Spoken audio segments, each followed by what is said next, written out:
آمدن یا هجرت به اروپا از نگاه شما و در همان حالتی که مثلا تجربه و بینش که حالا داره کاری درست بود و اگر همین تجربه و همین دیدگاه و همین تا درجه دانش اگر بیان اون زمان می بود بازم همین کار رو میکرده یا اینکه تصمیم دیگر میبود؟ ببینید برای ما این سوال نیست که ما اروپا آمدنمون کاری درست بود یا خطا بود. این یگانه راه بود، یگانه انتخاب بود.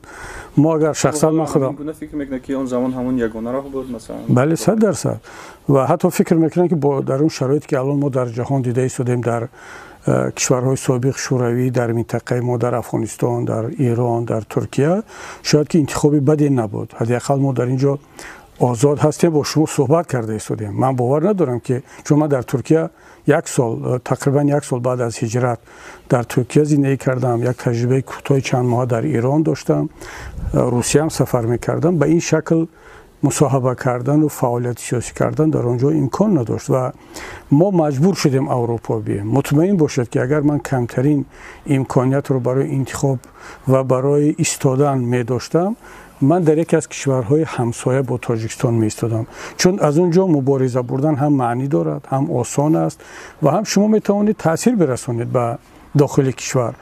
اما چون علاج دیگر نبود و ما نه تنها من، همه حزب حرکت‌های دیگری اپوزیسیونی تاجیک هم مجبور شدن که به اروپا بیان، غیر از نیروهایی که مسلح بودن و در افغانستان برای آنها شرایط مساعدتر بود و واقعا کسی که مبارزه را مسلحانه میخواهد دوام بدهد اروپا براش جا نیست و باید حتما در منطقه باشد.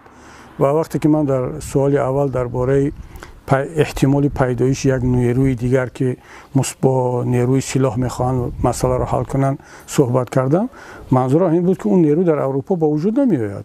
حتی در بعضی کشورهای دیگری که تاجیکان هستند مثل ترکیه، ایران، اینجا اون احتمال دارد یا در داخل کشور یا اینکه در یکی از کشورهای هممرز با تاجیکستان شکل بگیرد.